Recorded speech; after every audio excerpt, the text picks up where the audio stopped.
Hello बच्चों, last formula हमने conductivity resistivity के लिए ड्राइव किया था और उससे पहले हमने एक रिलेशन निकाला था रेजिस्टेंस का, जो अपना रिलेशन जिसे हम माइक्रोस्कोपिक फॉर्म भी बोलते हैं, which is R is equal to ml/ne²A²। ये हमने रिलेशन निकाला था।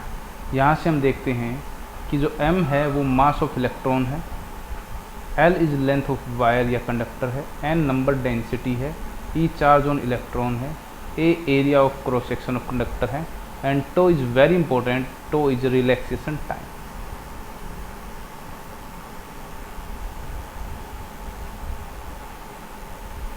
जो रिलैक्सेशन टाइम है वो एवरेज टाइम होता है between two successive collision of electrons. एक वायर के अंदर हमने बहुत सारे इलेक्ट्रॉन्स होते हैं, जब हम उसको बैटरी से या पोटेंशियल डिफरेंस V प्रोवाइड करते हैं तो ये इलेक्ट्रॉन रैंडमली होते हैं और ये एक डायरेक्शन में मूव करना शुरू कर देते हैं। At that time they collide with each other, और जो सक्सेसिव कोलिजन है, एक के बाद एक कोलिजन है, उसका जो एवरेज टाइम है वो है रिलैक्सेशन टाइम। अगर हम इसको टेम्परेचर को बढ़ा देंगे, इफ़ टेम्परेचर इंक्रीजेस, तो हम देखते हैं कि टेम्परेचर इंक्रीज होने से इलेक्ट्रॉन की जो मूवमेंट है उनको हीट एनर्जी मिलेगी, और ज़्यादा हीट एनर्जी मिलने से वो ज़्यादा तेज़ी से मूवमेंट करेंगे और वो जल्दी जल्दी टकराएंगे। अगर वो जल्दी टकराएंगे तो उनके टकराने का टाइम डिक्रीज़ हो जाएगा, मीन्स तो डिक्रीजेज हो जाती है। ओके, टेम्परेचर इंक्रीजेज और वो हीट एनर्जी टेम्परेचर की वजह से इलेक्ट्रॉन को मिलती है और उसका रिलैक्सेशन टाइम डिक्रीज हो जाता है। अगर टो डिक्रीज हो गया तो इस रिलेशन में आइए वापस, अगर टो डिक्रीज हुआ तो रेजिस्टेंस इंक्रीज हो जाएगा।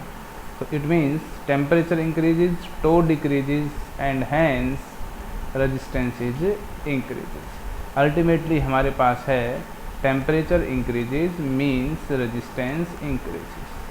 तो ये आप लोगों को याद रखना है कि टेम्परेचर अगर बढ़ता है तो रेजिस्टेंस भी बढ़ जाती है। अगर हम इसका ग्राफ प्लॉट करते हैं तो इसका ग्राफ कुछ ऐसा होता है कि रेजिस्टेंस वर्सेस टेम्परेचर। देखिए, ज़रूरी नहीं टेम्परेचर 0 हो तो रेजिस्टेंस 0 ही हो, कुछ वैल्यू वो रखता है, उसे हम मान लेते हैं R0, RO original resistance. Suppose करो शुरू में किसी वायर का रेजिस्टेंस कुछ रहा होगा, फिर हमने टेम्परेचर को बढ़ाया होगा तो फिर वो उससे बढ़ जाता है। तो इसका मतलब हम ये कह सकते हैं उसके बाद ये ऐसे इंक्रीज होना शुरू हो जाता है, means resistance is directly proportional to temperature हो गया। तो ये था आप लोगों का आर्टिकल। नेक्स्ट आर्टिकल में हम बात करेंगे temperature coefficient of resistance. Temperature coefficient of resistance.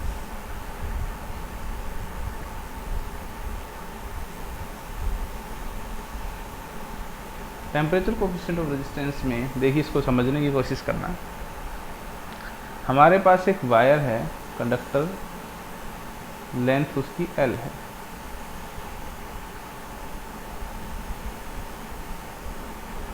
Okay, उसका एरिया ऑफ क्रॉस सेक्शन है कुछ,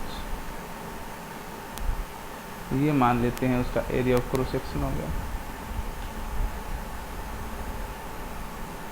ये एरिया हो गया उसका। लेंथ L है, area of cross section A है, और ओरिजिनल जो रेजिस्टेंस है उसको मैं ले लेता हूँ।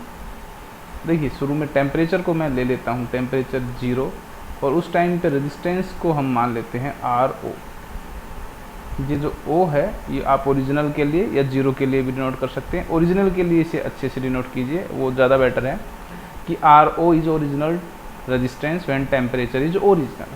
When temperature increases to T, बढ़ के कितना हो गया T, now we assume the resistance becomes RT। जो रेजिस्टेंस पहले था वो आपका R0 है,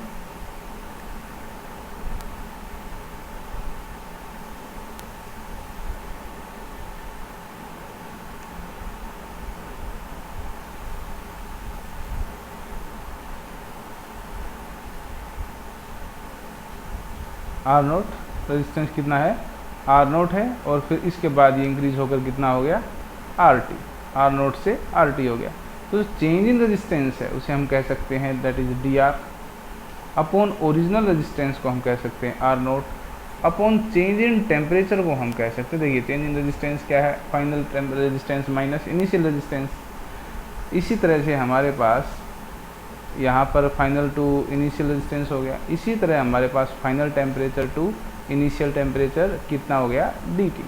तो उस डी टी को हम इस इक्वेशन को अब डी टी से डिवाइड कर देंगे। तो देखिए क्या वैल्यू बन जाती है, ये हो जाती है डी टी, और ये जो रिजल्ट आता है इसे हम कहते हैं अल्फा। इसको हमने नाम दे दिया है alpha, which is alpha is nothing but temperature coefficient of resistance. this alpha is known as temperature coefficient of resistance. Now value of alpha will be dr by r naught is equal to alpha into dt.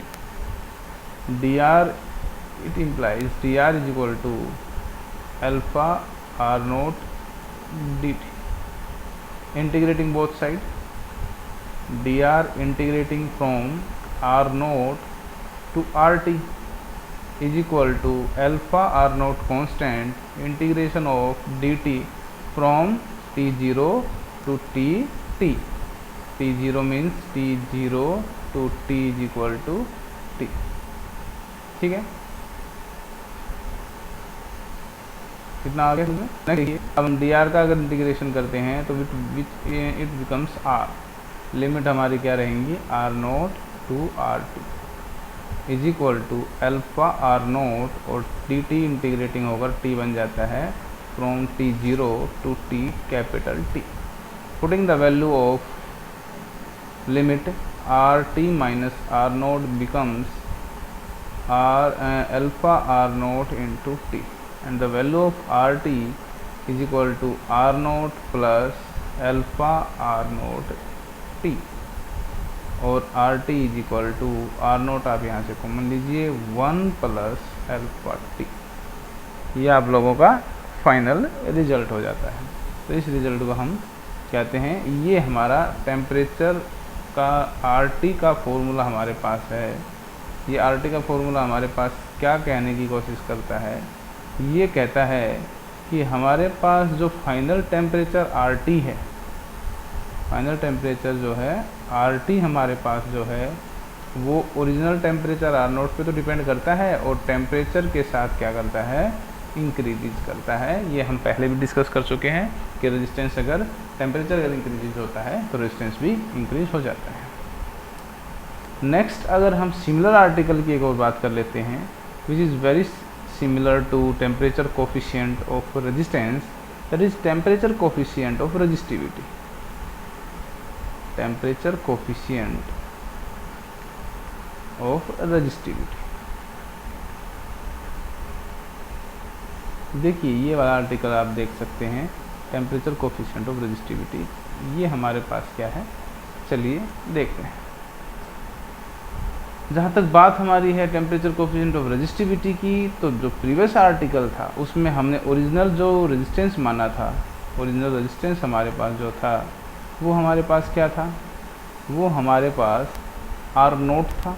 अब हम उसको रो note मान लेंगे, क्योंकि ये resistivity को हम रो से डिनोट करते हैं एट टेम्परेचर 0 या O, और जब टेम्परेचर बढ़ जाता है तो रो T हो जाता है एट टेम्परेचर T।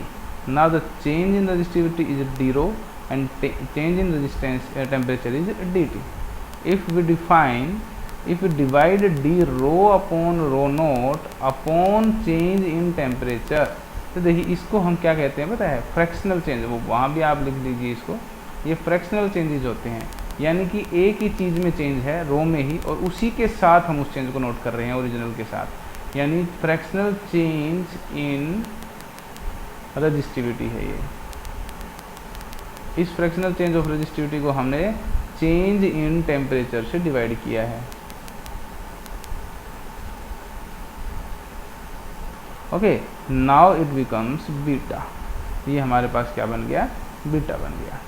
तो आप लोगों को ये क्लियर हो गया होगा, ये बीटा हो गया हमारे पास। Now d rho upon rho naught is equal to beta into d t, और डी रो की वैल्यू हमारे पास हो जाती है rho naught beta into d t. Similar article है।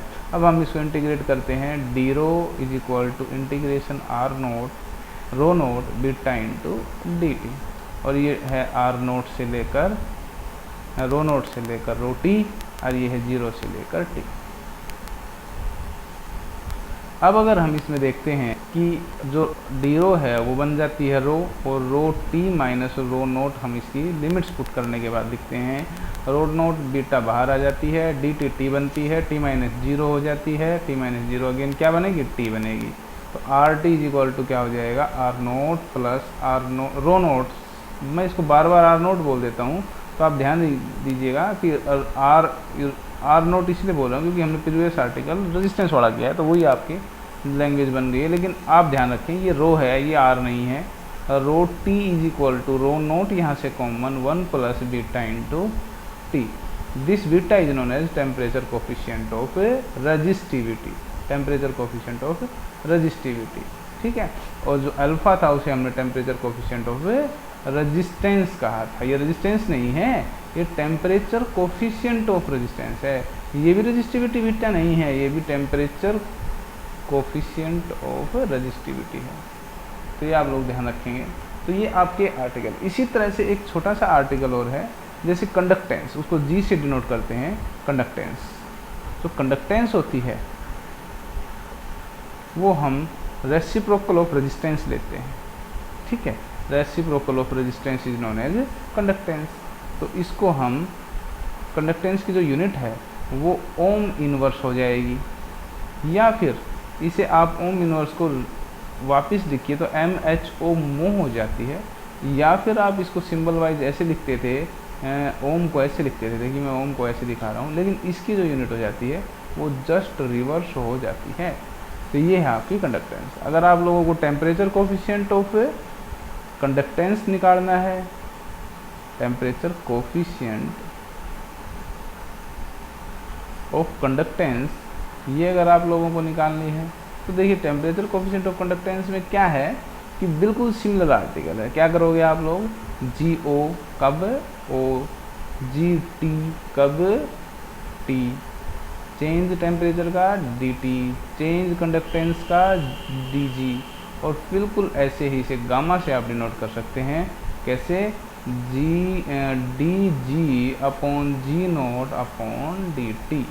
सिमिलर बिल्कुल वैसे का वैसा रिजल्ट आप लोगों को देखने को मिलेगा। और अगर आप GT कहेंगे तो आपका आंसर आ जाता है G note 1 plus gamma into T. Again बिल्कुल सेम आर्टिकल है, तो उम्मीद है आप लोग इसको आराम से ड्राइव कर पाओगे। तो ये थे आज के आर्टिकल, जिसमें हमने सीखा, हमने 3 तरह के टेम्परेचर कोफिशिएंट्स, और एक अलग आर्टिकल हमने इसमें किया कि जो टेम्परेचर इंक्रीज होता है तो टो का क्या होता है, और उससे फिर रेजिस्टेंस का क्या होता है, और इसका ग्राफ भी हमने प्लॉट किया। तो आज के लिए यही आर्टिकल आप लोगों को करने हैं। 4 आर्टिकल ये हो गए हैं। तो उम्मीद है आप लोगों को आज वाले आर्टिकल सारे समझ आ गए होंगे। नोटबुक में इनको नोट करते जाएं और साथ साथ इनको रिवाइज भी करते चलें। थैंक यू बच्चों।